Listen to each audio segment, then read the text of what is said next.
अहंकार झलकने लगा। अभिमान जब झलकने लगा, अभिमान जब दिखने लगा, तब अभिमान जब झलका तो शिव को लगा कि मेरा अच्छा भगत ये अभिमान में पड़कर नष्ट हो जाएगा। तब शिव ने उसका अभिमान तोड़ना चाहा। आज मेरे बाबा भोलेनाथ, मेरे शिव प्रणत पूरे नगर में घूम रहा था। अभी तक प्रणत वन में था, अब नगर में घूम रहा है।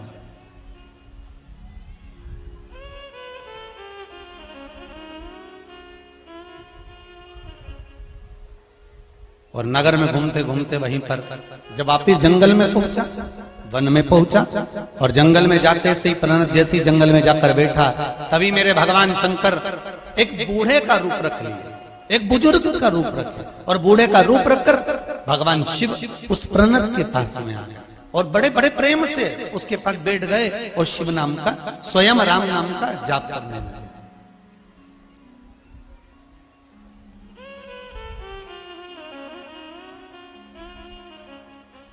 रघुनंदन,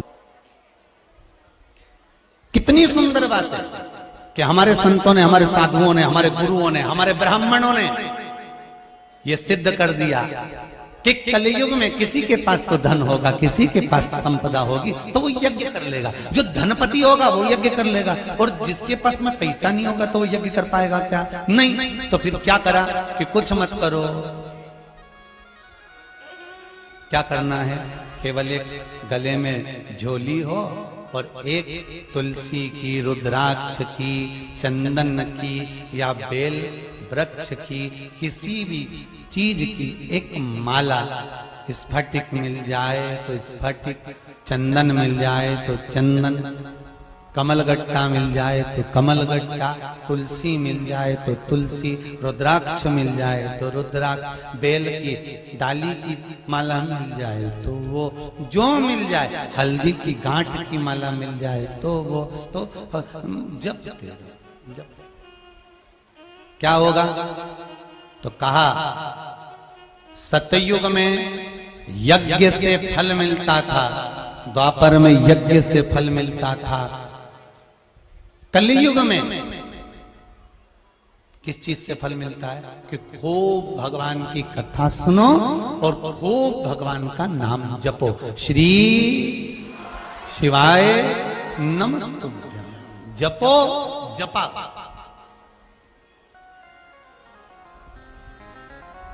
भोलेनाथ जी ने बहुत बड़ी कृपा करी है अपन सबसे। श्री शिवाय नमस्तुभ्यं मंत्र तो कजन कांच छुपा रखा था, वो तो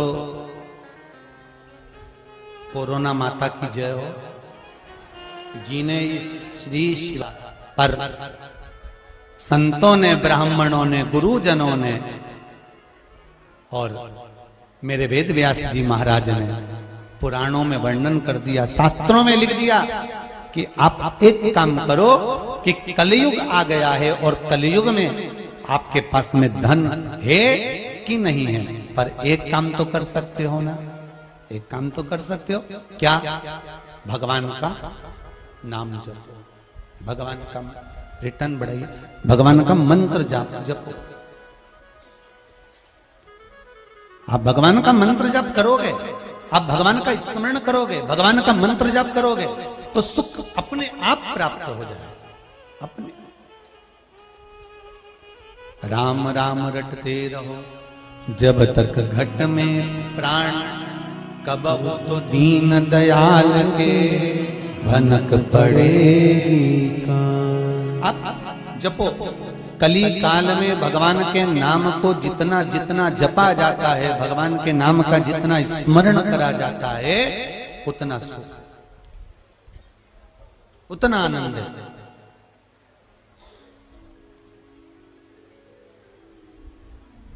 अब जपो।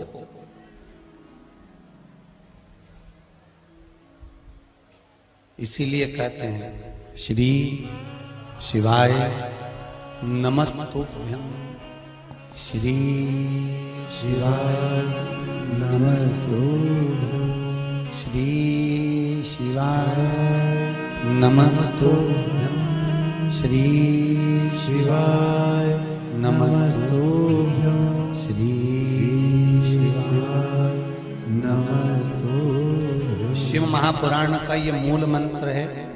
ये मंत्र जब जब व्यासपीठ पर आए तब तब सबको बोलना चाहिए और अपने हृदय की बात शंकर जी को कह देना चाहिए कि बाबा बस ये मन की अभिलाषा है और इसको लेकर मैं शिव महापुराण की कथा को सुन रहा हूं।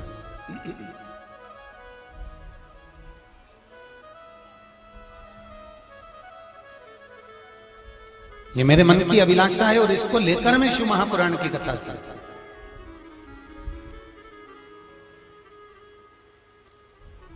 आप उससे निवेदन करो,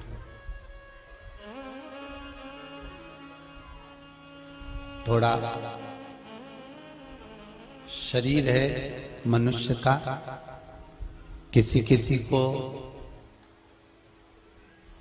पास में कोई डॉक्टर होता है 50 रुपए की दवाई देता है और शरीर ठीक हो जाता है। किसी किसी को जब तक वो 5,000 रुपए खर्च नहीं करवा दे तब तक ठीक ही नहीं।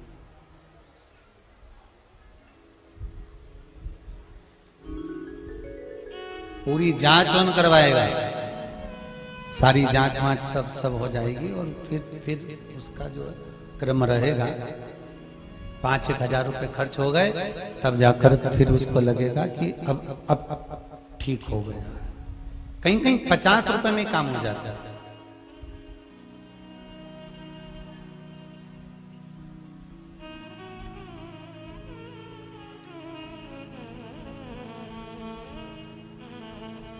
हो सकता है हमारे पास में इतना धन नहीं हो कि हम 5,000 भी खर्च कर सके, तो संतों ने 50 रुपए की चीज भी बता दी। क्या कि माला को लेना है, अगर माला नहीं पकड़ सकते तो कर माला चालू कर दो, कर माला से शुरुआत कर दो। मंत्र माला, माला नहीं हो करमाला से शुरुआत करो। अब किसी ने एक मैसेज करा है कि गुरुजी हम माला जपते हैं और माला जपने पर वो जो माला है उसका मन का टूट जाता है। सब लोग कहते हैं कि ये मन का टूट गया तो तुम्हारा माला बेकार हो गई। हाँ, ये पक्का है कि मन का माला जपने वाली जो माला होती है उसका जो मन का होता है अगर वो खंडित हो जाता है, टूट जाता है, तो आप दूसरा मन का उसमें लगाओ, दूसरे मनके की माला से उसका जप करो। खंडित मनके की माला से जप नहीं किया जाता। फिर उसने लिखा गुरुजी कि लोग कहते हैं कि माला का मन का टूट जाए तो समझ लो कुछ अशुभ होने वाला है, कोई ऐसा होने वाला है। तो शिव महापुराण की कथा कहते हैं घड़ी बनाने वाला, पहले भी कथा में कहा था, शिव। पल बनाने वाला शिव, नक्षत्र बनाने वाला मेरा शंकर। घड़ी, पल, नक्षत्र, तिथि, वार, समय सब शंकर बनाते हैं। और ध्यान रखना, तुम्हें भी किसने बनाया? जम के बोलो जरा, शंकर ने। शंकर जी ने तुम्हें बनाया तो माला किसने बनाई है? शंकर भगवान ने तुम्हें बनाया है और तुमने माला बनाई है। मनुष्य द्वारा निर्मित कुछ भी होगा वो टूटेगा जरूर। मानव के द्वारा अगर कुछ निर्मित किया गया है तो वो टूटेगा, पर परमात्मा के द्वारा अगर निर्मित करा गया है तो वो कभी नहीं टूटेगा। जैसे आत्मा परमात्मा के द्वारा निर्मित करी गई है, तो ये शरीर मनुष्य ने जन्म दिया तो ये भी टूटेगा। एक्सीडेंट हो जाता है तो पांव टूट जाता है तो क्या टूट गया, मतलब टूटा। मनुष्य ने पैदा करा है, माँ के गर्भ से जन्मे हो। मनुष्य ने अगर कोई चीज बनाई है, मनुष्य ने कोई दरवाजा बनाया है, कोई टाइल्स बनाई, पत्थर बनाया, कपड़ा बनाया, ये बनाया, जेवर बनाया, अंगूठी बनाई, जो मनुष्य ने बनाया, जिस चीज का निर्माण मनुष्य करता है वो एक ना एक दिन, जम के बोलो, टूटता। तो अब इसमें भ्रम कैसा पैदा कर लेना कि अशुभ होगा। बनाया तो मनुष्य ने, उसने बनाया होता और फिर टूटता तो भ्रम पैदा कर लो कि भगवान ने बनाया था, टूट ही गया।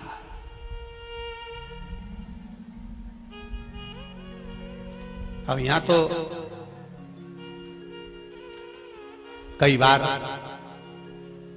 कांच देख रहे थे, दर्पण, और दर्पण देखते देखते दर्पण पलंग पे रखा था, इतने में छोरा ऊपर कूद गया, और छोरा जैसे ही कूदा ने दर्पण टूट गया, तो पूरे घर में भ्रम हो गया, दर्पण टूट गया, दर्पण टूट गया। किसी किसी के दरवाजे पर आगे गैलरी में कांच लगा होता है, तो गैलरी में कांच लगा अपने आप गिर गया, तो लोगों को बताओ ना जाने किसने क्या कर दिया।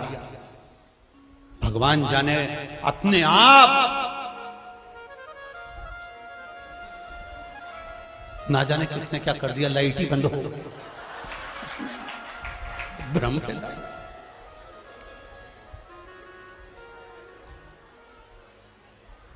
अच्छा, भगवान भी वो साथ देता है, आई गई प्रैक्टिकल कराने में तो भगवान इतना साथ देता ही नहीं, तुरंत अपने आप। तो जो मनुष्य ने निर्माण करा है, मानव ने अगर कोई चीज बनाई है तो वो टूटेगी भी और गिरेगी। अगर ईश्वर ने बनाई है तो वो टूट नहीं सकती। जैसे आत्मा, भगवान कृष्ण गीता जी में कहते हैं, अर्जुन, इस आत्मा को ना शस्त्र काट सकता है, ना अग्नि जला सकती है, ना वायु सुखा सकती है, ना जल गीला कर सकता है। इसको कोई नष्ट नहीं कर सकता, क्योंकि ये उसने बनाया।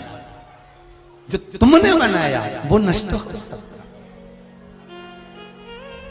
जो तुमने निर्माण करा वो नष्ट हो जाएगा, और जो उसने बनाया वो नहीं। तो अगर मन का तुम जप रहे हो, माला जप रहे हो, माला फेर रहे हो, और माला जपते जपते जपते जपते 2 महीना, 6 महीना, 1 साल, 4 साल, 6 साल हो जाए और मन का टूट गया, तो भ्रम पैदा मत करना कि कोई किसी ने कुछ कर दिया होगा या कोई घात आने वाली होगी। नहीं, भगवान कह रहे हैं कि अभी इस माला के मनकों को और पिरो, और बढ़ा, और बढ़ाने के बाद फिर मेरे ऊपर समर्पित कर, और मेरे ऊपर समर्पित कर कर फिर जपना प्रारंभ कर। माला जपते जपते जपते जपते एक सुमेरु आता है, करें दर्शन, आता है कि नहीं आता? सुमेरु बीच में जब अपन मालाओं को धारण करते हैं, आपके भी गले में माला होगी, तो उसके अंदर एक सुमेरु का भाव होता है। एक सुमेरु का मतलब क्या होता है कि माला जहां से जपना प्रारंभ करी है तुमने, जपते जपते जपते जपते वहीं पर आना, और वहीं से फिर बदल जाना, पर पलट कर उधर मत जाना।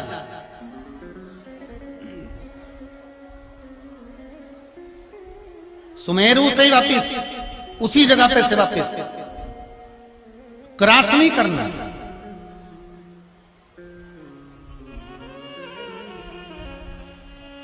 कहां से आया ये सुमेरु? कोई तुमसे पूछे सुमेरु कहां से आया, माला में, तो कह देना विष्णु पुराण से आया।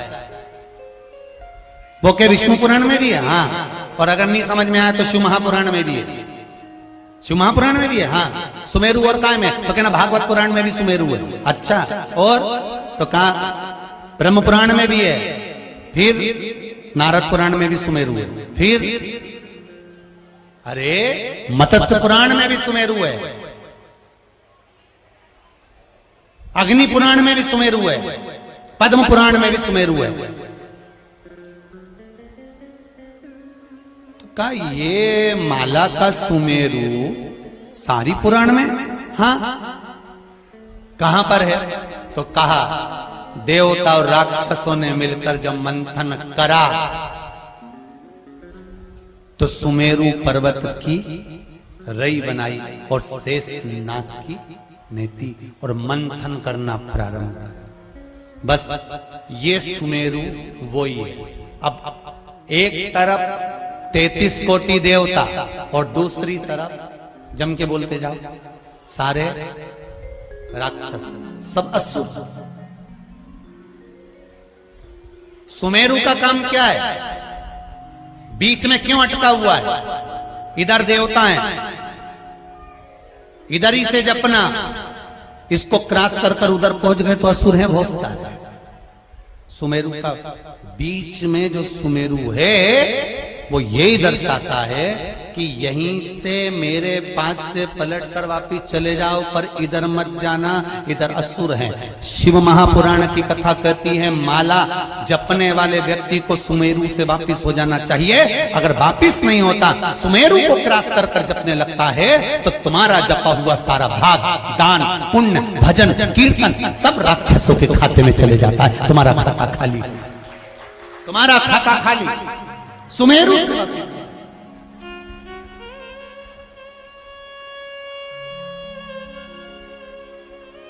जितने मंत्र माला शिव महापुराण की कथा सुन रहे हो, बड़े ध्यान से सुनना भाई हो। आप लोग माला जपते हो, चाहे गुरु मंत्र की जपते हो, चाहे जिस मंत्र का स्मरण करते होगे, तो उस सुमेरु को समझ लेना कि सुमेरु कहाँ है, कहाँ से प्रकट हुआ। ऐसी कोई पुराण नहीं जिसमें सुमेरु का वर्णन नहीं है। हर पुराण में समुद्र मंथन की कथा आती है, प्रत्येक पुराण के अंतर्गत आती है। और सुमेरु पर्वत को बीच में रखा, देवता राक्षसों ने मिलकर मंथन करना प्रारंभ किया।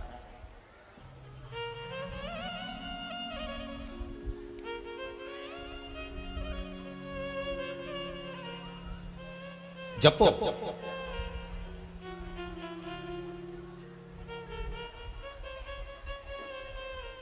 मंत्रमाला जपो। महाराज सबसे सिद्ध दो मालाओं का वर्णन शास्त्र करता है। पहली तुलसी की माला, दूसरी रुद्राक्ष की। काय काय की माला है? तुलसी की माला, रुद्राक्ष की माला। एक शंख की माला भी होती है जो तंत्र विद्या के काम आती है। हल्दी की माला होती है जो सूर्य आराधना, गणेश आराधना के काम आती है। कमलगट्टे की माला होती है जो लक्ष्मी की पूजन में काम आती है। मखाने की माला होती है जो समृद्धि के काम आती है। बेल वृक्ष की जड़ की डाली की भी माला होती है जो फल वृद्धि के लिए काम आती है। फल वृद्धि से मतलब होता है जिस कन्या या वर का विवाह नहीं होता, 40 साल हो गए या 30 साल हो गए, या जब 28 के बाद में लड़का लड़की क्रॉस हो जाए कि 29 में, 30 में, 32 में, 34 में, 40 तक पहुंच गए और विवाह नहीं हो रहा, तब बेलपत्री के जो पेड़ होता है, वृक्ष होता है, उस वृक्ष की जो डाली होती है, उस डाली के मनकों से जो माला बनती है, बाजार में भी मिल जाती है बेल की माला। उस माला को भगवान शंकर को समर्पित कर कर बेलपत्री के वृक्ष के नीचे बैठकर भगवान शंकर का पंचाक्षर मंत्र का जाप करना है। कौन सा मंत्र है? पंचाक्षर। पंचाक्षर मंत्र कल बताया था, नमः शिवाय। कौन सा मंत्र है? नमः शिवाय। षडाक्षर मंत्र है ओम नमः शिवाय। पंचाक्षर मंत्र का जाप करना। अब एक प्रश्न और खड़ा हो जाता है, गुरुजी बेलपत्री के पेड़ के नीचे क्या शंकर जी का होना जरूरी है, शिवलिंग होना जरूरी है? शिव महापुराण की कथा कहती है, लिंग पुराण में वर्णन आता है कि जहां पर बेलपत्री का वृक्ष होता है वहां शंकर पहले से विद्यमान होते हैं।